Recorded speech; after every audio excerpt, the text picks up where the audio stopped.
aqui hoje nesse primeiro encontro de educação inclusiva organizado pelo Instituto Federal de Santa Catarina em Jaraguá do Sul. Hoje também é um dia muito especial, porque a nossa rede comemora os 107 anos do Instituto Federal. Fazem 107 anos que surgiram os institutos federais no Brasil, com o intuito de oferecer qualificação profissional à população. Desde esse tempo, a missão da instituição ela vem sendo ampliada. E hoje a gente oferece ensino médio, educação profissional, formação de educadores, e a gente atua também no ensino médio, nos cursos técnicos, nos cursos superiores, na pós-graduação e na formação inicial e continuada, que são nossos cursos de curta duração. O IFSC tem 22 campos em todo o estado de Santa Catarina. Hoje a gente tem 22 campos oferecendo educação, ciência e tecnologia.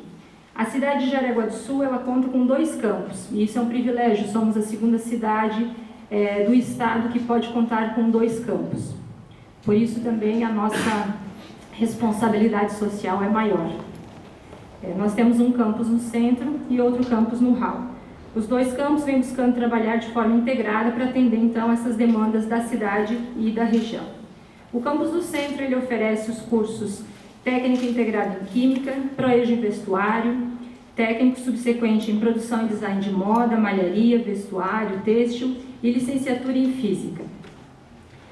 O campus, conhecido também como Geraldo Verne House ou GW, que fica no hall, ele oferece os cursos técnicos subsequentes em eletrotécnica e mecânica e os cursos superiores de tecnologia em fabricação mecânica e engenharia elétrica. Além disso, nós também oferecemos 2 campos, oferecem formação inicial e continuada em várias áreas.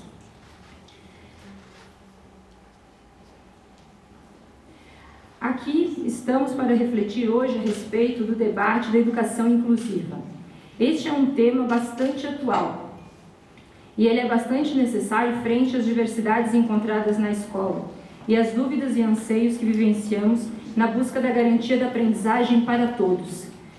Sempre falo para os meus estudantes do curso de licenciatura, se no século passado o movimento inteiro do país foi trazer todos para a escola, entendo que o movimento desse século, e espero que até metade do século a gente tenha resolvido, é conseguir garantir a aprendizagem de todos.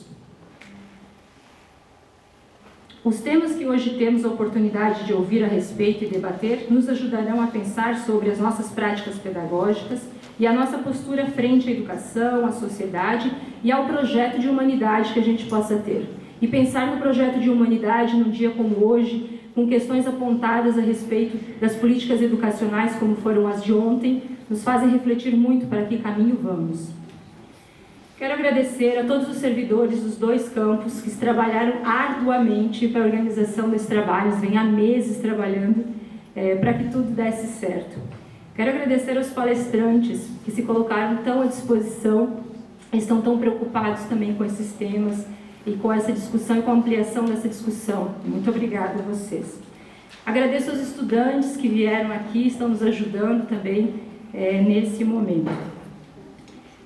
Agradeço também a Anhanguera por ter oferecido lugar, nós não tínhamos espaço para tanta gente, que bom, muito obrigada pelo espaço, que bom que conseguimos um público tão grande. Assim a gente percebe que as pessoas estão bastante preocupadas com esse tema, que esse é um tema latente e que a gente tem força, tem bastante energia e tem a possibilidade de promover mudanças. Eu espero que todos nós tiramos o melhor proveito desse dia, de reflexão a respeito desse tema, e que esse tema então nos ajude a gente repensar as políticas educacionais, desde as políticas educacionais até a nossa prática pedagógica, o dia a dia da nossa prática pedagógica. E nesse sentido, então, eu declaro aberto o primeiro encontro de educação inclusiva de Jaraguá do Sul.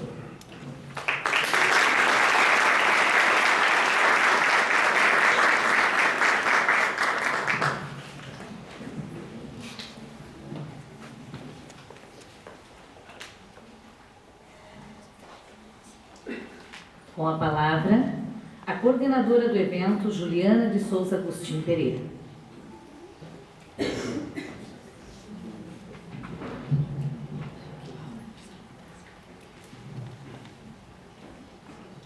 Bom dia a todas e todos. Cumprimento a nossa diretora de Ensino, Pesquisa e Extensão, a professora Kátia, e estendo os cumprimentos aos demais componentes da mesa e às demais autoridades aqui presentes. É com muita alegria que nós recebemos vocês hoje, aqui, em nosso primeiro encontro de educação inclusiva do IFSC em Jaraguá do Sul.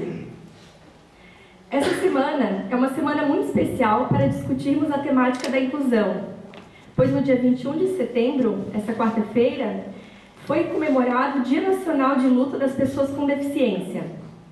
Lembramos também que na segunda-feira próxima, dia 26 de setembro, é o Dia Nacional do Surdo. Essas datas representam o que já se conquistou em termos de acessibilidade e inclusão, mas também apontam que há muito a ser discutido, e é isso que faremos hoje aqui com os nossos palestrantes. Nós entendemos a importância da educação na luta pela acessibilidade para o atendimento adequado e humanizado a todas as pessoas, inclusive, é claro, as pessoas com deficiência. Entendemos que é por meio da educação que a gente pode causar mudanças na nossa sociedade. Por isso, este evento foi pensado e voltado para professores, profissionais da educação e estudantes de licenciaturas, que serão os professores das próximas gerações. O evento de hoje é resultado de um projeto de extensão coordenado pelo NAPNE, o Núcleo de Atendimento às Pessoas com Necessidades Específicas do campus de Jaraguá do Sul Centro, mas que envolveu também servidores do campus Geraldo Werninghaus. Foi um projeto intercampus do Instituto Federal. Esse evento foi planejado e organizado com muita dedicação e muito carinho pela equipe do IFSC. Quero destacar a grande procura que tivemos desde o início da divulgação do evento. Em apenas 2 semanas de divulgação, nós recebemos 230 inscrições. Fomos obrigados a encerrar as inscrições com aproximadamente 20 dias antes do evento. Eu faço esse destaque porque isso prova o quanto necessitamos trazer à tona a temática da inclusão, o quanto é necessário discutirmos a acessibilidade, seja na educação, seja na sociedade como um todo. Bom, sobre o evento de hoje, como vocês já devem ter observado na programação, pela manhã teremos 2 palestras, né? Entre as palestras teremos um intervalo para o coffee break, que vai ser servido nos fundos do auditório. O encerramento da manhã está previsto para as 11h30. À tarde, retornaremos às 13h15, pontualmente, com atividade cultural. Na sequência, teremos mais 2 palestras e, entre elas, um outro intervalo para o coffee break. O encerramento do evento está previsto para as 17 horas. Qualquer dúvida, podem me procurar ou qualquer outra pessoa da comissão organizadora. Tenhamos todos um ótimo evento. Obrigada.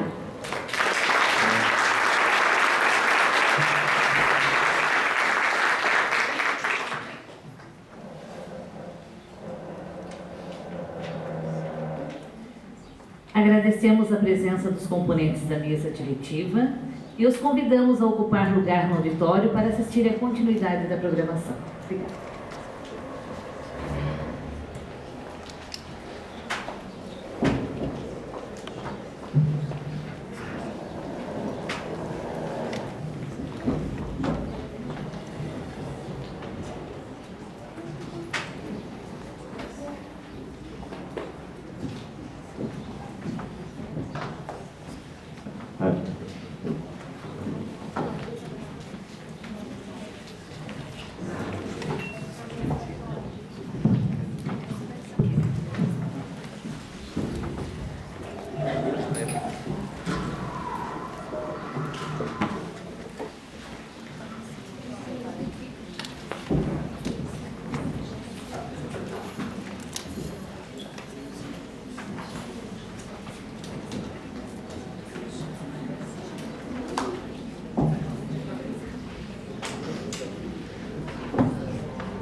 Teremos agora a palestra Pessoa com deficiência, educação inclusiva e acessibilidade, provocativas para um mundo melhor.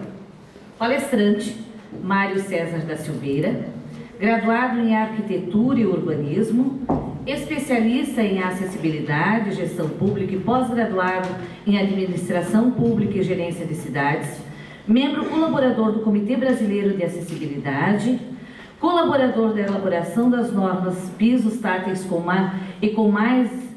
e com inúmeras palestras ministradas na área de acessibilidade e desenho universal, empregabilidade da pessoa com deficiência e educação inclusiva. Seja bem-vindo.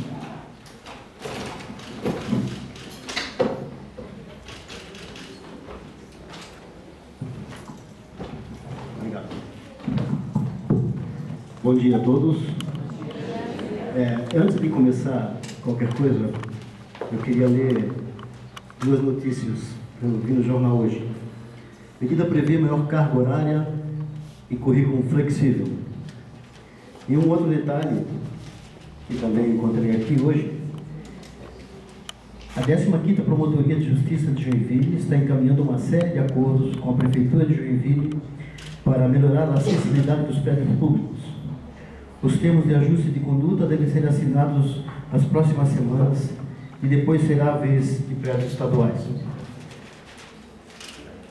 Bom, dito isso, eu acho que a gente poderia começar a refletir sobre esse encontro e essas notícias. A educação é constantemente motivo de discussão e avaliação e reavaliação. E a acessibilidade é um termo que, infelizmente, ainda está em discussão. Ainda está em discussão, infelizmente. Estamos em 2016, convivemos com a raça humana há 150 milhões de anos e ainda estamos discutindo quem são pessoas e quem tem direito à educação. Eu acho que é uma ousadia minha, da área de arquitetura, querer fazer questionamentos com relação à educação e à pedagogia, já que não é a minha área. Mas nós vamos fazer uma reflexão sobre esses provocativos que é a discussão da educação inclusiva. Eu gosto de me apresentar sempre dessa forma aqui. Eu detesto o currículo. Eu prefiro me apresentar assim, como Mário AC, Mário DC. Porque quando leem o currículo, falam do profissional. Mas eu considero que eu sou muito mais importante do que o profissional que habita em mim. Porque não adianta eu ter conhecimento e ter uma graduação se eu, como pessoa, não for mais importante do que a minha graduação. Esse eu acho que, inclusive, é uma reflexão para nós fazermos com relação a que sociedade é essa que nós estamos construindo, que nós estamos construindo uma sociedade de profissionais e estamos falhando muito na construção das pessoas. Esse Mário ACDC não é antes de Cristo, depois de Cristo, tá, pessoal? Não vou falar de religião aqui. Eu vou deixar aqui uma curiosidade no ar, porque como a maioria são mulheres, eu quero manter um público interessado, então vou deixar para descobrir depois o que é esse ACDC, certo? Eu queria chamar a atenção por um detalhe interessante que eu coloco aqui sempre, que esse DC é muito maior do que o AC. E é para chamar a atenção que nós temos, pela pressão da sociedade, vivido dias a menos, ao invés de viver dias a mais. Nós só conseguimos viver dias a mais quando nós transformamos cada dia da nossa vida em um dia a mais de experiência.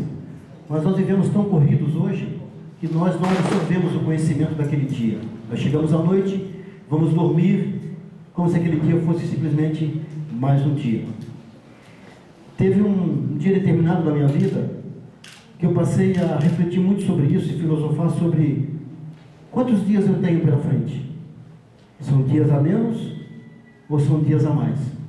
Depende da forma como você encara os teus dias. Eu decidi então que a partir daquele dia eu só ia viver dias a mais. Agora tem muito mais importância, porque olhando aqui de cima dos meus 60 anos, quando eu olho para trás eu vejo que eu já vivi mais de 2/3 da minha vida, né? Então eu quero viver mais 1/3 de dias a mais, não de dias a menos. Então vou fazer a seguinte reflexão. Nós gostamos muito de elogios. E elogio é muito bom para a nossa autoestima. Mas o que nos faz melhor são as críticas. Porque porque é através das críticas que nós fazemos a revisão dos nossos paradigmas. Se nós somos só elogiados, nós não mudamos. Nós repetimos a forma de fazer. E a educação, ela precisa começar a olhar para si com olhares críticos. Que obra que a gente está construindo na vida? Quais são as nossas obras? Será que nós somos simplesmente passar pela vida sem entender o que nós estamos fazendo aqui? E como arquiteto, eu penso num papel branco e nele eu coloco uma ideia. Depois eu tenho o privilégio de ver essa minha ideia se transformar numa obra. Olha que privilégio que tem a minha profissão. Pegar uma ideia minha naquele momento, transformar numa edificação e eu ter possibilidade de entrar na minha ideia, avaliar a minha ideia, criticar a minha ideia. E se eu for um cara humilde, aprender com os erros cometidos. E também, óbvio, fortalecer os meus acertos. A pergunta é: qual é a obra que a educação constrói? Sim, porque a construção de uma obra da educação também tem que ser avaliada. A educação constrói uma obra chamada sociedade. Só que ela tem parado muito pouco para analisar de que forma que está essa obra que ela está edificando. Então eu vou olhar por um lado bem crítico dessa sociedade. Prisões lotadas. Por quê? Isso tem a ver com a educação? Jovens da classe média, que cada vez em maior número são manchete no jornal porque entraram para o mundo do crime. Eu botei classe média porque provavelmente os pais os colocaram em escolas particulares. Isso tem a ver com a educação? Jovens cada vez mais cedo, crianças principalmente nos guetos da sociedade, entrando para o mundo do crime. Isso tem a ver com a sociedade? Isso tem a ver com a educação? Ou a culpa é só da segurança pública? Será que a nossa educação é o reflexo dessa sociedade? Ou a sociedade é o reflexo dessa educação? Paramos para fazer esse questionamento? Deixa eu levar esse questionamento agora mais próximo da educação. Essas imagens são de professores manchete por serem vendidos em sala de aula. Isso é reflexo do quê? Da educação? Paramos para pensar? Ou a culpa é simplesmente dessas crianças? Refletimos sobre isso? A educação não pode ser delegada à escola. O aluno é provisório. Filho é para sempre. Mas a educação não fez uma reflexão das mudanças de paradigmas da sociedade. Na década de 50 e 60, as famílias se reuniam à noite ao redor de um rádio. Mas as famílias estavam ali reunidas ao redor do rádio. A partir da década de 60 e 70, as famílias se reuniam ao redor da televisão. E um pouco da conversa começou a desaparecer. Depois evoluímos, em cada quarto nós temos uma televisão.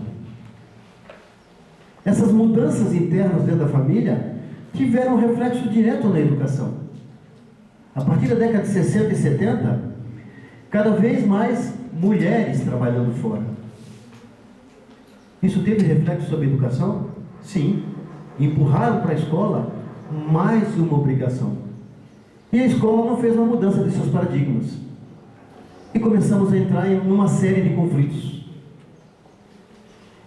Coincidentemente, a partir dessa época, as crianças começaram a chamar os professores de tia. Fizeram alguma ligação sobre a questão? Começou a haver uma forma de tirar o professor como autoridade em sala de aula e aproximá-lo do coração. A tia não briga. A tia não é autoridade. A tia não é mãe. A tia é simplesmente alguém que gosta de mim. Não fizemos reflexões sobre as mudanças de paradigma. Que sociedade é essa que nós estamos construindo? Nós nos preparamos para as mudanças de paradigma? Mas a educação está presa numa questão que é totalmente contrária àquilo que se chama evolução humana. O homem evolui quando ele questiona as coisas sempre foram assim por aqui. E a educação tem se repetindo na forma de fazer, como se as coisas sempre fossem assim por aqui, como se a sociedade não mudasse, como se a tecnologia não influenciasse sobre as pessoas, sobre a sociedade, sobre a forma como nós fazemos a educação. Os cientistas tentaram fazer uma experiência para entender como é que os paradigmas se estabelecem e como é que se fortalecem os erros. Pegaram 5 macacos, botaram numa jaula, botaram uma escada e um cacho de banana. Cada vez que um dos macacos tentava pegar a banana, os outros que estavam lá embaixo levavam um banho de água gelada. Vamos ver como é que isso aconteceu.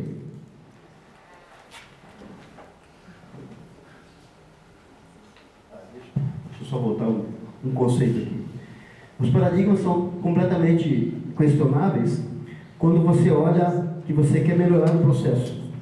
Mas se nós fazemos a forma como nós fazemos hoje e não mudamos a forma de fazer, os erros vão ser repetidos o tempo inteiro, né? E os paradigmas, muitas vezes, são como esse elefante preso nessa cadeira. Como é que esse elefante arrastaria essa cadeira? Primeiro, questionando o paradigma que você está aprendendo. Se você não questiona o paradigma, você não muda o processo. Tá? Deixa eu consigo achar o filme aqui agora.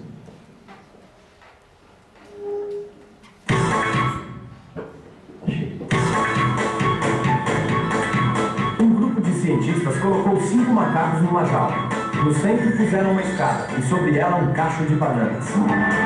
Quando o macaco subia a escada para banhar as bananas, os cientistas lançavam um jato de água fria nos que estavam no chão.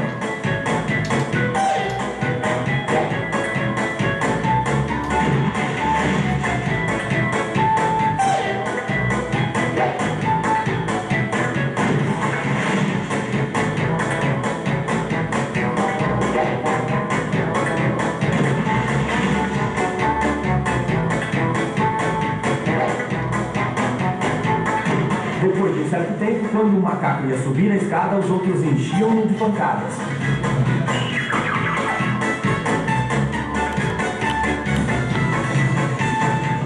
Passado mais algum tempo, nenhum macaco subia mais a escada, apesar da tentação das bananas. Então, os cientistas substituíram um dos macacos. A primeira coisa que ele fez foi subir a escada, sendo rapidamente retirado e surrado pelos outros. Depois de algumas surras, o novo integrante do grupo não mais subia a escada. Um segundo foi substituído e o mesmo ocorreu, tendo o primeiro substituto participado com entusiasmo da surra ao novato. Um terceiro foi trocado. Um quarto e, finalmente, o último dos veteranos foi substituído. Os cientistas ficaram, então, com um grupo de 5 macacos, que mesmo nunca tendo tomado banho frio, continuavam batendo naquele que tentasse chegar às bananas. Se fosse possível perguntar a algum deles por que batiam em quem tentasse subir a escada, com certeza a resposta seria: não sei, as coisas sempre foram assim por aqui. Pois é. Eu não admito que a sociedade, que a educação, não questione a todo momento os paradigmas. Porque os educadores não podem ser macacos repetidores de paradigmas. Eles têm que estar o tempo todo avaliando a sociedade para que nós possamos fazer com que essa sociedade evolua conceitualmente, filosoficamente. Infelizmente, nós estamos repetindo e repetindo muitos erros. E a evasão escolar está se ampliando cada vez mais.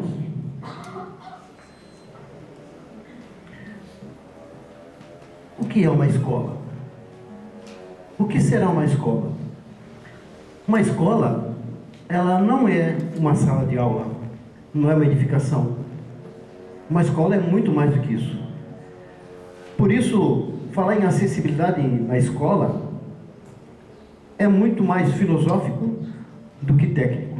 Muito mais filosófico do que técnico. Porque nós não aprendemos só em sala de aula. Nós não aprendemos dentro de um prédio. Nós aprendemos na vida. Se a sociedade não é inclusiva, o reflexo da sociedade é não ser inclusiva. O reflexo da escola é não ser inclusiva. A escola é um detalhe das pessoas. Infelizmente, a forma como nós fazemos a educação, nós formamos indivíduos para se qualificarem tecnicamente. E a escola deveria primeiro qualificar o indivíduo para ser o melhor que ele poderia ser. Ser técnico é uma escolha posterior a primeiro se entender como pessoa, para depois se achar como técnico. Eu acho uma aberração da forma como nós fazemos a educação hoje, pegar uma criança com 17 anos e fazê-la decidir quem ela vai ser profissionalmente. Eu tive uma experiência, fui dar uma palestra numa favela no Rio de Janeiro, foi a experiência mais sofrida que eu tive na minha vida. No final da palestra, a menina de 16 anos falou para mim assim: professor, sabe que eu sou um herói? Eu falei, por quê? Porque eu continuo na escola. Podia explicar por quê? Minha mãe sempre trabalhou de empregada doméstica e ela disse que se eu quiser ser alguém na vida, eu tenho que estudar, porque senão eu não vou ser ninguém na vida. E daí, eu tenho um amigo que mora ao lado da minha casa, que tem 16 anos e nunca foi para a escola. Mas ele tem 16 anos e dirige uma BMW. Tem 5, 6 celulares e é respeitado por todo mundo na favela. Ele é traficante de drogas. O que é ser alguém na vida? A educação se constrói tijolo por tijolo. E a sociedade hoje é imediatista. Os jovens são imediatistas. Eles querem pensar em dinheiro. Nós queremos ter. O que é uma sociedade? Esse é um reflexo daquilo que nós estamos vivendo hoje.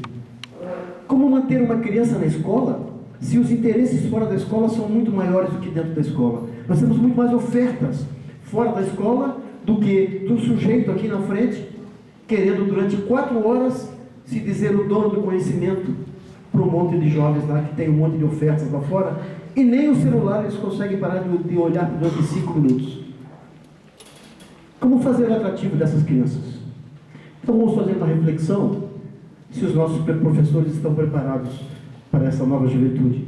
Se eles entendem quais são os interesses dessa nova juventude. Vamos lá, pai, vamos lá. Como eu te falei, sem grilo, super simples aqui, ó. Você vai gostar. Vai. Então é aí que a internet fica. Não. Aqui o senhor vai acessar a internet. A internet fica fora do laptop. Onde? Em todo lugar.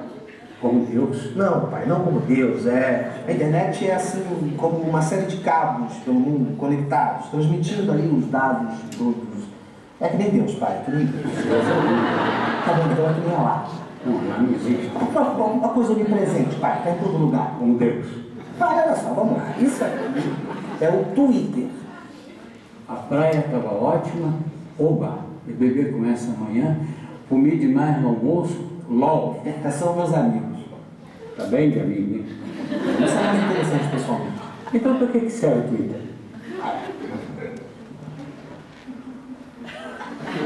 Pai, vamos lá. Esse aqui é o Facebook. Oba, BBB começa amanhã. Comi muito no almoço. Então. O Facebook é uma coisa para o senhor reencontrar os seus amigos. Vamos dizer, aquela turma do passado, aquela tua galera da infância, do colégio, de um emprego antigo, o senhor pode reencontrar essas pessoas aqui no Facebook. Tá, e aí você faz o quê? Aí você é Ed. Quem? Tem o quê? O Ed. Que Ed? Você falou aí? Não, adiciona como amigo. Sim, e aí volta a se falar. Não, mas... Vai, vamos lá. Aqui é o Google. Por que Google? Não sei, mas não interessa, é Google. Só tem nome de ordem. O Google o senhor vai utilizar como um mecanismo de busca. E aqui, ótimo, vou mandar buscar meu remédio então. Não, vou mandar buscar porque a semana passada eu tive na farmácia, fui mal atendido lá. Vai, não é isso. O senhor vai mandar buscar. Não pode mandar buscar comida então. Não, pai. Delivery, Vai, aqui. Delivery? Foca aqui. Aqui. Não. O Google é para o senhor buscar informação. Informação, sobre qualquer assunto que o senhor quer saber. Qualquer coisa que você imaginar, o senhor vai colocar no Google e vai aparecer. Por exemplo, vamos dizer que o senhor queira saber quem é a presidente do Brasil, por exemplo. O Brasil. Tiririca. Ah, essa é a Wikipédia.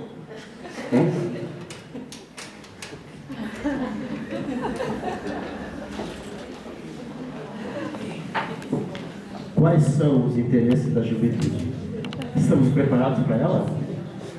Muitas vezes os professores querem ensinar D de dado, ele já está em D de download. O de uva, ele está em upload. O professor nem sabe o que é isso. Muitas vezes o professor mal e mal sabe mexer no PowerPoint e o aluno chega na sala de aula já com mais de 1000 horas de computador, mais de 5000 horas de televisão. O que é conhecimento? Conhecimento não está na cabeça do professor. Se o professor achar que é o dono do conhecimento, ele vai chegar em sala de aula e passar uma informação como se ela fosse absoluta. O aluno chega na sala em casa, dá uma olhadinha no Google e outro dia vem questionar o professor. Às vezes o Google está errado, mas a credibilidade pública é do Google, não é do professor. Até o professor provar que está certo, vai uma distância muito grande. É muita ousadia minha querer questionar professores, não sendo da área de pedagogia. Mas o que eu estou fazendo é filosofar sobre uma questão que influencia sobre mim diretamente. Porque a educação forma a sociedade na qual eu participo dela, e os reflexos que eu vivo são reflexos da sociedade feita dentro da educação. Uma criança, quando nasce, é como uma semente, única, com uma essência. E a educação, infelizmente, hoje não consegue fazer com que nós sejamos o máximo.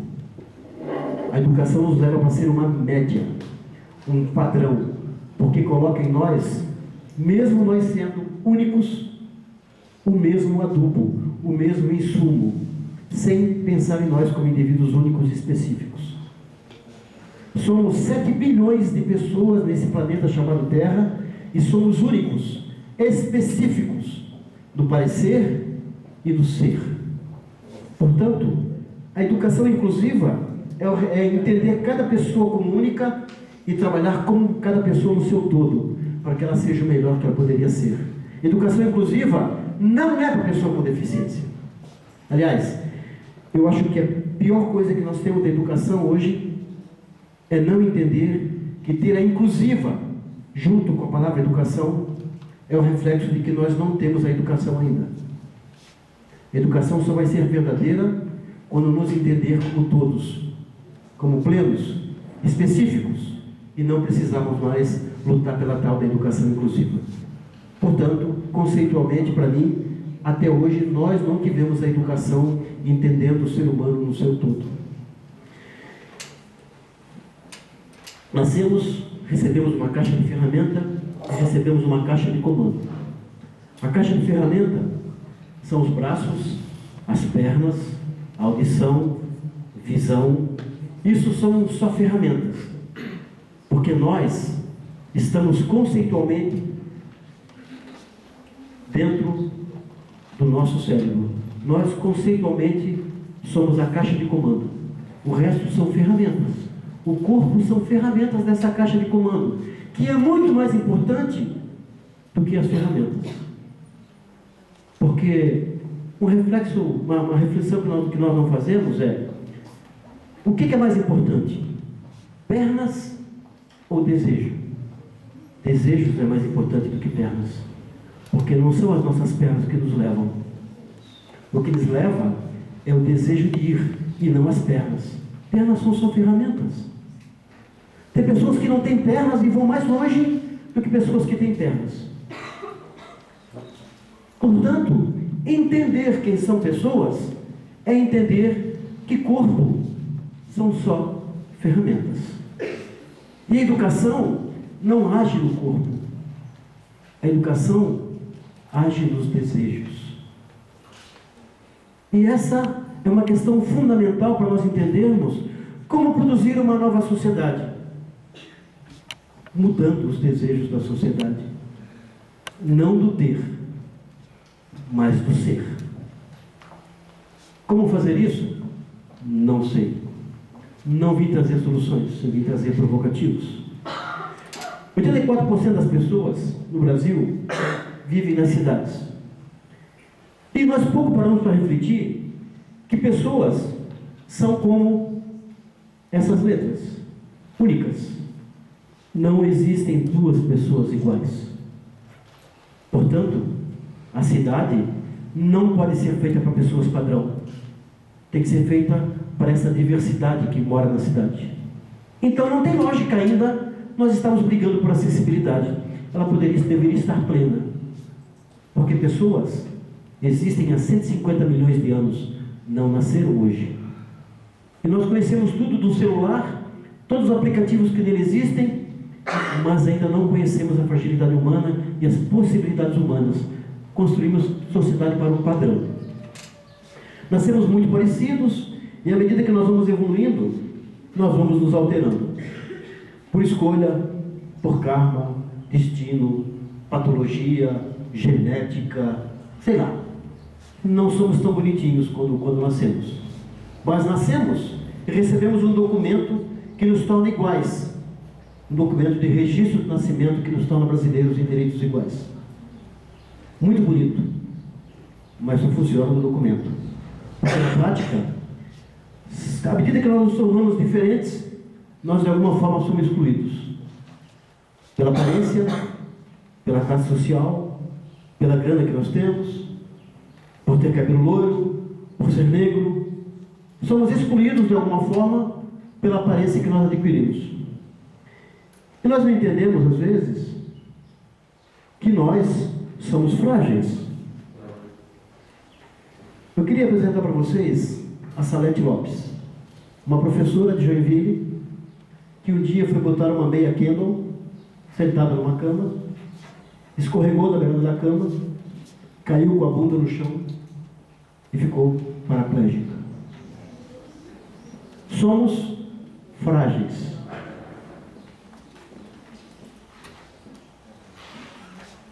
Não preciso nem falar dessas pessoas.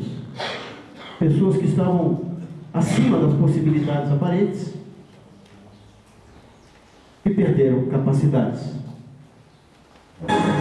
Esse cara aqui, ó, Dick Cheney, vice-presidente dos Estados Unidos, 25º homem mais rico do mundo, segundo homem mais poderoso na era Bush, vice-presidente dos Estados Unidos, ficou paraplégico.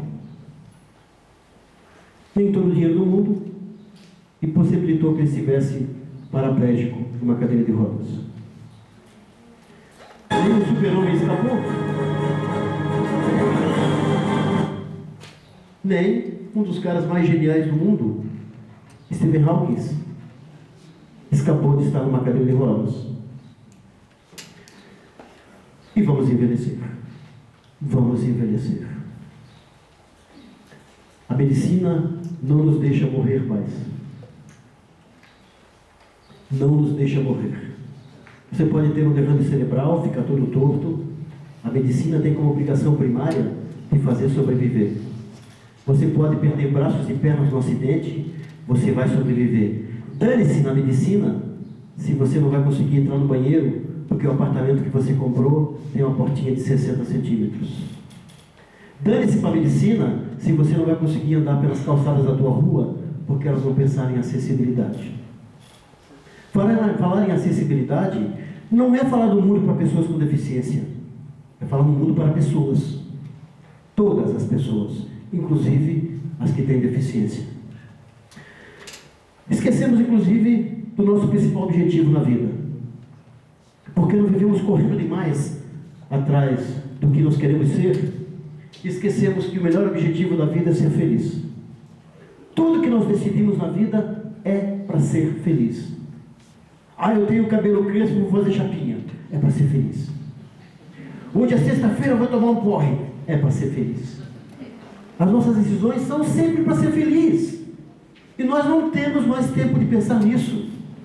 Nós temos tempo hoje só de pensar em ganhar dinheiro para ter. E comprar não nos traz felicidade, nos traz satisfação. Satisfação acaba. À medida que mudou a moda, mudou a oferta no mercado, mudou a tua felicidade temporária que se chamava satisfação. Então, significa que nós estamos sendo construídos de forma errada, dentro de formas erradas de nos entender como pessoas. Ser feliz não é não ter problemas. Ser feliz é pegar um limão, escolher se vai chupá-lo com sal, ou se vai fazer dele uma caipirinha ou uma limonada. Ser feliz não é ausência de problemas. Ser feliz é a habilidade de lidar com eles.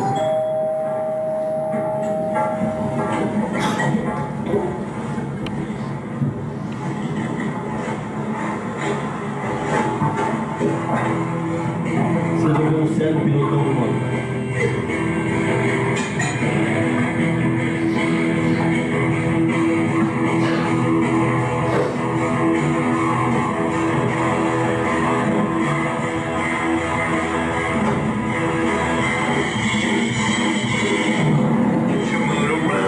Olha a felicidade do cara.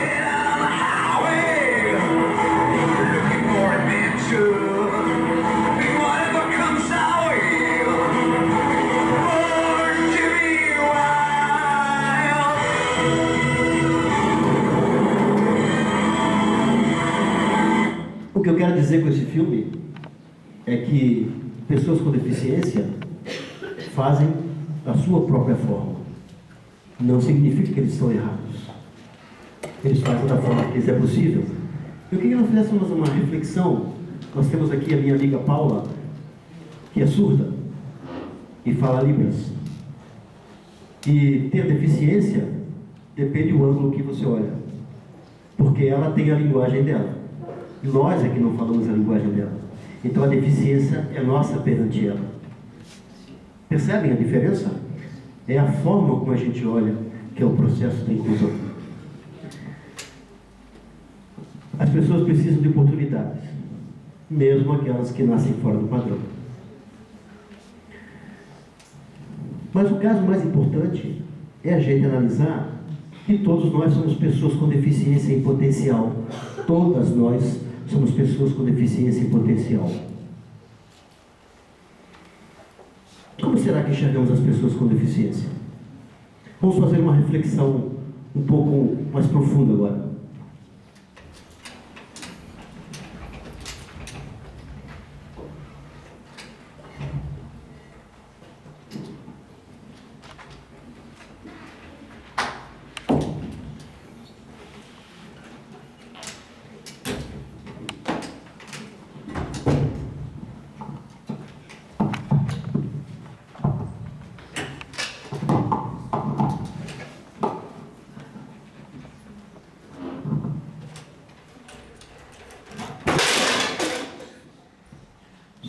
Foi intencional. Se vocês tivessem entrado aqui e eu estivesse sentado nessa cadeira, vocês viriam alguma deficiência em mim? Não? Mas a deficiência está em mim, não está na cadeira? Eu sou o mesmo sujeito? O estigma da cadeira é que me dá deficiências? As minhas qualidades estão em mim. As minhas deficiências estão em mim. Não estão na cadeira de rodas. E eu tenho aqui em pé o mesmo direito que eu tinha quando estava na cadeira de rodas. É o mesmo direito. É que eu não sou enxergado como pessoa de direito se encontra uma deficiência aparente em mim. É como se eu não pertencesse a essa sociedade, porque aparentemente eu estou fora de um padrão. Esse é o reflexo que nós temos que fazer, a reflexão que nós temos que fazer com relação à educação.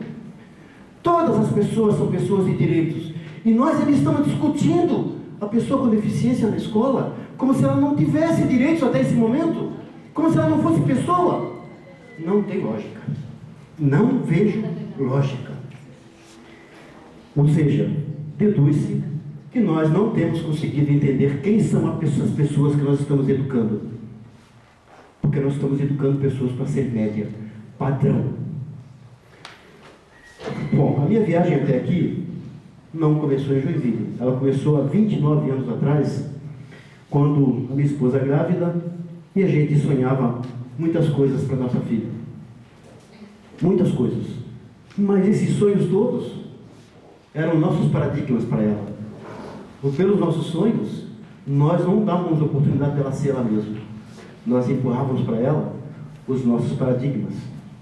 Não sei se vocês já pararam para refletir que as crianças nascem sem vícios. As crianças nascem sem ódio. As crianças nascem sem preconceitos, sem vontade de beber álcool, sem vontade de usar droga. O que destrói a sociedade somos nós, os adultos, e os nossos paradigmas. Porque nós queremos que os nossos filhos sejam reflexos dos nossos paradigmas. Nós não damos a eles a oportunidade de repensarem o mundo. Nós empurramos para eles os nossos valores e os nossos desvalores. A minha filha nasceu prematura, foi para a incubadora, e quando ela foi para a incubadora, aqueles sonhos todos não tinham sentido. O único sonho que tinha sentido era a sobrevivência. Foram muitos dias de angústia enquanto ela estava numa incubadora. Ela sobreviveu, aqueles sonhos todos aparentemente voltaram, mas à medida que ela foi se desenvolvendo, a gente percebeu que ela tinha uma diferença em relação às outras crianças. Ela não conseguia firmar a cabeça, não conseguia abrir as mãos. Começamos a questionar os médicos até que fomos parar no Rio de Janeiro e descobrimos que ela teve uma paralisia cerebral, anóxia. E como reflexo, ela não conseguiria andar e teria algumas outras sequelas. Pode. Bom, para mim, foi entrar num luto absoluto, porque eu não sei se vocês sabem, os pais não são preparados quando nasce uma criança com deficiência. Não são. Sonham com um pacote bonito e recebem um pacote que muitas vezes eles não entendem. Isso tem uma influência severa na vida deles. Um dos dois tem que parar de trabalhar, muitas vezes. Emocionalmente a família muda.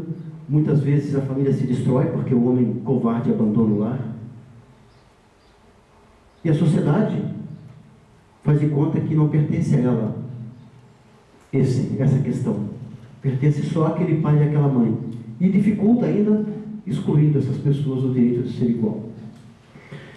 Eu vivi um tempo em depressão, resolvi rejeitar aquela menina, porque aquela menina não era a menina que eu sonhara, e o fato dela andar me questionava como profissional, porque eu era um fazedor de escadas, mas eu aprendi na faculdade, foram 5 anos estudando, então o erro era dela, o erro não era meu. Até que um dia eu entendi que eu estava completamente cego, porque as nossas leis, minha filha nasceu em 87, em 88, a Constituição já dizia que as pessoas com deficiência tinham que ser reconhecidas como pessoas, e como pessoas, elas têm direito à educação, ao trabalho, à cultura, ao esporte, como qualquer outra pessoa. Também dizia nessa Constituição, no artigo 277, que a arquitetura tinha que mudar, que todos os prédios novos já tinham que nascer acessíveis. E o artigo 244 dizia que a lei também tinha que dispor para que tudo aquilo que existisse também fosse adaptado, para que todas as pessoas com deficiência fossem pessoas no direito. Mas eu não enxerguei isso. Eu precisei passar por um drama pessoal para entender isso. Eu sonhei uma noite com um jardim cheio de flores, e nesse jardim uma abelha tinha todas as flores para escolher, mas só escolhi uma flor que tinha defeituosa no meio daquele jardim. Esse sonho se repetiu diversas vezes, sem eu entender porquê, até que de repente a minha filha chorou no quarto dela, e eu fingi que estava dormindo, como sempre fazia. Minha esposa bateu nas minhas costas e naquela noite pediu para que eu fosse no quarto atender minha filha. Quando eu cheguei lá, já fui predisposto a brigar com ela, porque aquela hora da madrugada não era a hora daquela menina chorar. Quando eu cheguei lá, a primeira coisa que ela fez foi parar de chorar e iluminar o quarto com um sorriso que era característico dela. Quando eu vi aquele sorriso, eu fiquei completamente desmontado e não sabia o que fazer. Fiquei ali namorando com aquele sorriso, até que de repente ela pediu água para mim. Eu desci as escadas da minha casa tinha que ter escada, óbvio, eu era um fazedor de escadas. Peguei um copo d'água, parei no patamar e olhei esse sorriso e tentei entender quem era aquela menina. Por que essa menina sorria tanto para mim se eu não a aceitava como filha? Até que eu entendi que eu estava errado. Que não era ela que tinha deficiência, era eu que tinha deficiência. A minha deficiência era não entender que ela tinha direito de ser ela mesma, e não aquela que eu sonhara. Essa era a grande questão. A deficiência não estava nela ter as suas limitações. A limitação estava em mim, que não entendia as minhas deficiências, não reconhecê-la no direito de ser ela mesma. Isso me fez mudar completamente, e eu entendi naquele dia que eu que tinha que mudar. E quando eu mudei, tudo mudou. Ela mudou. O mundo mudou. Eu percebi que ela tinha muito mais qualidades do que eu estava enxergando até aquele momento, porque até aquele momento eu só via as deficiências dela. E a educação foi o grande caminho. Eu digo que nesse dia foi o dia que nasceu o Mário DC. Porque eu entendi que foram tantos dias vivendo a menos, porque eu rejeitava aquela menina e não conseguia ser feliz. A partir daquele dia, eu decidi que nunca mais eu ia viver dias a menos. E a minha filha seria o caminho da minha reconstrução como pessoa. E a educação foi o grande caminho.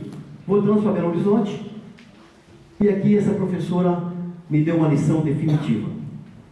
Ela nunca tinha trabalhado com crianças com deficiência.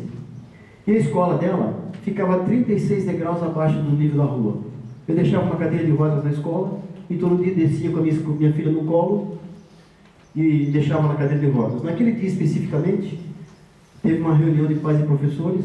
Eu deixei minha filha de manhã, e às 10h30 estou descendo com a minha esposa as escadas. Escutamos uma algazarra de crianças jogando bola. Quando chegamos lá, imaginamos a Carolina sentada na cadeira de rodas vendo os outros jogando futebol. Não estava, a cadeira de rodas estava vazia. A nossa segunda pensamento foi que alguém estivesse carregando ela por baixo dos braços para chutar a bola. Ninguém estava carregando a Carolina.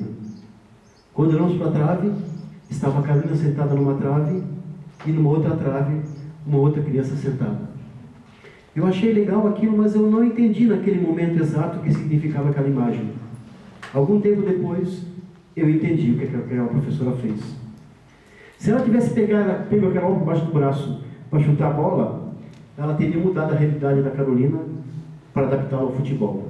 O que ela fez? Ela mudou as regras do futebol para que a Carolina fosse ela mesma. Isso é educação. Deu a Carolina autoestima, ela entender que mesmo com as dificuldades dela, ela poderia participar da sociedade da forma dela participar. A partir daquele dia, naquele time de futebol, o goleiro sempre jogava sentado. Ali a Carol começou a ganhar a autoestima de poder participar. Os reflexos disso foi que aos 23 anos a Carolina se formou em psicologia. Bom, o que aconteceu nesse intervalo? Muitas coisas mudaram. A Carolina, quando foi fazer o primeiro ano, não conseguiu entrar numa escola convencional.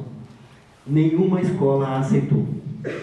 E ela foi estudar na escola mais inclusiva que eu conheci na minha vida, que era uma escola onde só tinha crianças com deficiência. A escola trabalhava com cada um na sua especificidade.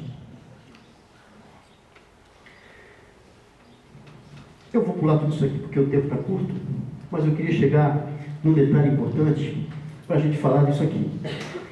Exclusão é não aceitar as pessoas pela diferença que ela tem em relação à sociedade. Segregação é enxergar as pessoas com deficiência ou de diferença, mas mantê-la fora da sociedade. Integração é trazer esse grupo para dentro da sociedade, mas elas vão ter que se virar pela forma como a sociedade está. Se tem degraus e ele é cadeirante, que se vire. Inclusão é entender a pessoa como parte da diversidade humana e mudar as regras da sociedade para que ela seja plena dentro do contexto. Essa é a grande diferença que nós não conseguimos fazer ainda, e por isso que eu venho aqui falar sobre acessibilidade dentro da escola. Se nós não conseguimos fazer acessibilidade, como é que vamos fazer educação inclusiva? Como? Ainda estamos discutindo acessibilidade? Se nós tivéssemos ambientes plenos, acessíveis, com desenho universal, a escola já seria, de certa forma, mais inclusiva. Estamos começando pelo final da linha. Não temos ambientes preparados, então não conseguimos fazer inclusão, só integração.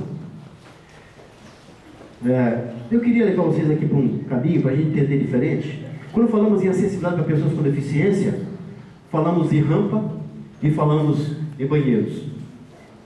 Botamos um banheiro, um vaso sanitário desse tipo, no banheiro acessível, achando que é o correto. Não tem nada a ver com pessoas com deficiência. Esses banheiros não servem para pessoas com deficiência. A nova norma já estabelece isso aí como um grande risco. Temos que entender como é que uma pessoa transfere. Depende do tipo de deficiência, ele vai transferir de um jeito para o vaso sanitário. Por isso que a norma estabelece o tamanho, posição de barra, tudo foi estudado com a pessoa com deficiência, e não simplesmente para ela, mas com ela. Falamos em rampa, e colocamos uma rampa com uma inclinação como essa aqui. E daí, vamos entender o seguinte. Se o cara não tem movimento de pernas, mas ele tem movimento de tronco, ele vai subir numa rampa, ele vai fazer o seguinte. A primeira coisa que ele faz é inclinar a cadeira para que ele tenha equilíbrio. Quanto mais ele inclina a cadeira, mais ele desencosta da cadeira. Certo? Bom, se o cara não tem movimento de tronco e vai subir uma rampa acima de 8,33, vocês vão ver o que acontece.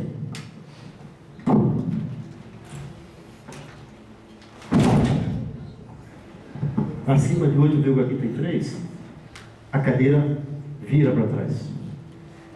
Portanto, nós temos muitas soluções de acessibilidade sem entender as pessoas que utilizam o espaço. Essa rampa, por exemplo, se eu for tentar subir sozinho sem desencostar da cadeira, eu cairia da cadeira. Seria um ridículo, eu poderia abrir um processo contra o espaço por danos físicos e danos morais. Fazer acessibilidade de acordo com a norma é, inclusive, se proteger juridicamente do risco. Para pessoas com deficiência visual, nós temos cometido muitos erros. Temos feito para eles, e não com eles. Uma determinada cidade de Santa Catarina, os cegos estavam tudo morrendo afogados. Jogavam eles para a ponte. E aqui em Jaraguá, a tendência é matar os cegos atropelados. Porque botaram um piso tátil de bolinha junto a meio fio. O piso tátil de bolinha numa calçada só deve ser colocado no local da travessia. Para ele saber que ali é um local de travessia. Essa informação que tem aqui em Jaraguá indica para o cego que ele pode atravessar em qualquer lugar. É um grande erro conceitual. Já tive uma discussão severa e agora entenderam que está errado. Para os surdos, o surdo para mim é deficiência muito menos entendida do que qualquer outra, porque é uma deficiência que não é vista. E outro detalhe, todo mundo acha que escrever para o surdo é a solução, mas o surdo que fala Libras, ele não foi alfabetizado em português. O português dele muitas vezes é muito precário. E aquele surdo que é oralizado não fala Libras. Daí entra o surdo em sala de aula, botamos um intérprete, excluímos ele do resto do grupo e ele vai ter que ficar prestando atenção só no intérprete. Não pegam e preparam a sala inteira para que o surdo pertença à sala inteira. Educação inclusiva tem que pensar em linguagem que atenda a todo cidadão brasileiro, entre eles o surdo. Então todo mundo tem que ser preparado nas duas línguas, para que o surdo seja pleno dentro da sociedade. Para a pessoa com deficiência intelectual, eu vou levar vocês agora para a deficiência intelectual moderada, tá? Qual banheiro é masculino e qual que é o feminino aqui? Vocês acham que aquele é o masculino? Vou fazer uma confissão para vocês, mas eu gostaria que não saísse daqui de dentro essa informação, tá? Eu sou impotente. Então eu vou achar que aquilo é para quem tem ereção, isso aqui é para quem não tem ereção. A informação aqui não está concreta. Vou dar uma outra informação para vocês, para ver se vocês entendem agora qual que é o masculino e qual que é o feminino. Ficou pior? Agora eu transformei vocês em pessoas com deficiência intelectual severa. É a forma como você leva a informação que vai fazer você alcançar a informação ou não. A informação que está aqui é a mesma anterior. E essa mesma aqui, ó. Só que essa aqui, se a mulher é francesa, ela vai entrar no L. L. Ela em francês é L. Ele, L, E. A informação correta de acessibilidade seria essa aqui. Comunicação universal. Todas as pessoas entenderiam. Chinês, francês, alemão, pessoa com deficiência intelectual, que desde pequenininho aprende a diferença entre masculino e feminino, bonequinho, né? Bom, temos a Lei Brasileira de Inclusão, eu vou pular, porque o tempo é curto, mas eu queria levar vocês aqui para essa diferença aqui entre integração e inclusão. Somos da diversidade humana, temos então diversas possibilidades de parecer e ser. A integração nos coloca a igualdade através de coisas iguais, e a inclusão distribui essa igualdade para que a gente consiga ser pleno. Essa é a diferença entre inclusão e integração. Eu queria que vocês olhassem depois no Google a Lei 13.146, o Estatuto da Pessoa com Deficiência, artigos 27, 28, 29 e 30, que vai falar sobre educação inclusiva. Eu trouxe aqui, mas o tempo é muito curto, então eu queria chamar a atenção então sobre algumas questões que estão nessa lei, que falam o que é discriminação à pessoa com deficiência. Vou ter que ler textualmente. Considera-se discriminação em razão da deficiência toda forma de distinção, restrição ou exclusão, por ação ou omissão, que tenha o propósito ou o efeito de prejudicar, impedir ou anular o reconhecimento ou exercício dos direitos fundamentais da pessoa com deficiência. Por omissão, também é discriminação. Por ação, também é discriminação. Ter uma pessoa em sala de aula com deficiência não significa que ela está sendo plenamente atendida. Às vezes você está discriminando e não percebe. Então, tem que se conhecer exatamente isso, porque eu vou mostrar para vocês o artigo 88, o que é a punição a quem comete discriminação à pessoa com deficiência. Deixa eu pular tudo isso aqui, que eu sei que vocês vão olhar no Google depois, mas eu queria mostrar aqui o artigo 88. Praticar, induzir ou incitar a discriminação de pessoa em razão de sua deficiência, pena, reclusão de 1 a 3 anos e multa. E se ele estiver numa escola, e a discriminação for na escola, a pena aumenta em 1/3. O artigo 103 dessa lei alterou a lei 8.429, que é a lei de improbidade administrativa, e ela criou o seguinte: deixar de cumprir exigências de requisitos de acessibilidade previstos na legislação é improbidade administrativa. Então, pintar uma simples faixa de pedestre sem fazer rebaixamento do meio-fio passa a ser improbidade administrativa, porque é dinheiro público excluindo pessoas de atravessar a rua com igualdade de condições. Simples pintura de uma faixa de pedestre sem fazer rebaixamento do meio-fio é improbidade administrativa e é também discriminação à pessoa com deficiência. Então essa lei vem fazer algumas mudanças com relação à pressão para que seja atendido o direito de pessoa com deficiência.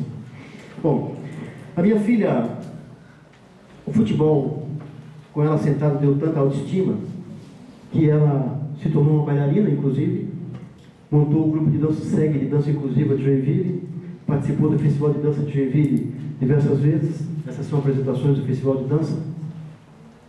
Fez rafting, rapel, bungee jump, parapente, aqui em Jaraguá, inclusive, em que ela pousando no nosso colo. Além da faculdade de psicologia, fez uma pós-graduação, primeira pós-graduação dela em saúde mental no trabalho, porque ela queria trabalhar com psicologia organizacional. Fez uma segunda faculdade chamada Processos Gerenciais, para conhecer como é que era uma empresa por dentro. E passou no concurso público, e hoje ela trabalha no IFC de Araquari como psicóloga. Mas ela antes tentou ser profissional em empresas. Mandava o currículo para as empresas sem botar o símbolo da pessoa com deficiência. As empresas chamavam e ela não era contratada porque aquela vaga não era para cota. Ou então ia para a empresa e não podia trabalhar porque o RH da empresa ficava no segundo andar e não tinha elevador. Foi fazer um concurso público e o concurso público também não estava preparado para ela, porque a única vaga de psicóloga não era para cota, então ela teve que concorrer na vaga aberta. Passou no concurso, foi assumir em Blumenau. Quando foi assumir o cargo dela em Araquari, ficou 1 mês e meio em casa, porque não tinha banheiro adaptado, porque era cheio de degraus. Ela ficou 1 mês e meio até que prepararam sem meia boca para ela conseguir trabalhar. E ela veio do trabalho, ela veio assim. E uma pessoa, todo dia vendo ela vindo pela rua, correndo risco, resolveu filmar e ir na minha casa brigar comigo. Dizer para mim que eu era o irresponsável, que eu tinha que ir lá todo dia pegar minha filha para levar para casa, porque ela corria risco todo dia. Eu falei pro cara que eu não criei minha filha para vir para mim, eu criei ela para o mundo, e que se eu fosse buscá-la todo dia, o dia que eu não pudesse ir buscá-la, ela não conseguiria ir para casa. Então, que o risco ela tinha que correr, porque isso é inerente à vida. O risco é inerente à vida. E ela tem que se adaptar aos riscos dela. Eu perguntei pro cara se ele tinha filhos. Ele falou que sim. Eu perguntei se ele passeou com o filho em carrinho de bebê. Ele falou que sim. Eu falei, tu nunca brigou pela calçada pelo teu filho? Porque a minha filha anda pela rua, porque ela decide pela rua. Agora, o teu filho em cadeira de rodas, você empurrava ele para disputar espaço com os carros e você não brigava por calçada. E a decisão não era dele, era sua. Você botava o teu filho para disputar espaço com carros andando a 60 km por hora e agora você vai dizer que a minha filha corre riscos? Nós brigamos por causa das calçadas, do buraco no asfalto, por causa dos nossos carros, mas não brigamos por causa da qualidade das calçadas. E as calçadas são para pessoas, e a rua é para carros. E nós estamos presos no paradigma de não entender que nós somos mais importantes que pessoas, que os carros, né? Os sonhos nossos mudaram com relação à nossa filha, e ela com certeza foi muito mais do que a gente podia imaginar. Mas ela queria mais. E ela me ensinou muito. Me ensinou a dançar com ela. E eu virei poesia de Jesus. E por causa disso, nós somos mestres de sala e porta-bandeira de uma escola de samba. Eu queria então falar de educação inclusiva através dessa imagem. As pessoas só conseguem ser alguma coisa na vida se lhes for dar a oportunidade de ela ser o máximo que ela puder ser. Podemos imaginar uma porta-bandeira em escola de samba, numa cadeira de rodas? Não. Mas ela é uma pessoa, e portanto o direito estava estabelecido. Mas ela só foi porque a oportunidade apareceu e ela aproveitou a oportunidade. Aqui foi muito legal porque essa escola estava fazendo, naquele ano, falando sobre diversidade humana, né? Ficou muito legal o idoso e uma pessoa com deficiência, então a diversidade humana estava bem estabelecida, bem representada, né? Mas a minha filha quis voar de paraquedas, e eu falei para ela que ela não deveria voar, porque era muito risco o pouso de paraquedas, e R$650 era muito caro. E quando ela tinha passado no vestibular, eu falei para ela que ela não ia pular de paraquedas, porque eu estava sem dinheiro e precisava pagar a matrícula dela. Ela passou no vestibular, e ficou 1 ano e meio guardando dinheiro para jogar na minha cara. Um dia mandou sentar na cadeira de roda, na cama dela, e me botou um saco de moedas com R$650, para dizer que ela ia pular de paraquedas, mesmo que eu não quisesse. Eu queria terminar com a Carolina. Não diga que a canção está perdida. Só um minutinho. Eu queria que você fique, por favor, aqui perto da imagem. Vou fazer aqui a nossa janelinha de Libras ao vivo. Que eu quero falar enquanto a Carolina voa. Eu quero falar e eu não gostaria que os surdos perdessem a imagem. Eu queria que vocês olhassem para a Carolina ali voando e não vissem a Carolina, e não vissem aquilo como um céu. Vissem aquele espaço azul ali como se fosse a própria educação. Porque a educação é um infinito de possibilidades. É olhar o mundo por uma outra perspectiva. Eu queria que vocês olhassem o salto de paraquedas e fizessem uma relação entre o salto de paraquedas e a vida. A vida tem um momento que nós somos lançados nesse espaço vazio chamado vida, e tem um momento derradeiro chamado pouso. Mas a emoção não está no pouso. A emoção está no voo. A educação inclusiva, ela tem exatamente esse mesmo sentido de um voo de paraquedas. A possibilidade de que todos podem voar por aquele espaço. E com mais uma reflexão, entendemos por que o homem voa. O homem voa não porque tem asas, mas porque ele tem deficiência de voar, mas desejou voar. Ou seja, o que nos faz melhor não são as nossas qualidades. O que nos faz crescer são as nossas deficiências. Reconhecê-las e decidir superá-las. O homem olhou para si e viu não ter asas, mas o desejo de superar sua deficiência foi muito maior do que não ter asas. Portanto, ter a pessoa com deficiência na educação inclusiva é provocar a sociedade a entender que deficiências são só provocativos, não são limitações. Que ter deficiência é entender que nós temos possibilidades que estão acima do padrão, que nós somos únicos, que as possibilidades são infinitas, e que ter braços e ter pernas são só ferramentas, que nós temos que aprender a ter desejos maiores do que as nossas limitações. Essa é uma questão fundamental, que a educação inclusiva é um provocativo, e a acessibilidade é só um detalhe, ela não faz parte do principal. O principal é entender que pessoas são mais importantes do que tudo. E para que pessoas sejam plenas, a acessibilidade é fundamental. Mas no conceito básico, e não como se fosse um adereço, não como se fosse suplementar. É o conceito básico, desenho universal para que todas as pessoas sejam plenas. A Carol usa uma frase que eu gosto muito, eu acho que a educação deveria usar muito dessa frase. Não veja a deficiência ou ter alguma limitação como um problema. Veja como desafios para melhorar. Eu acho que esse evento tem exatamente o sentido dessa frase.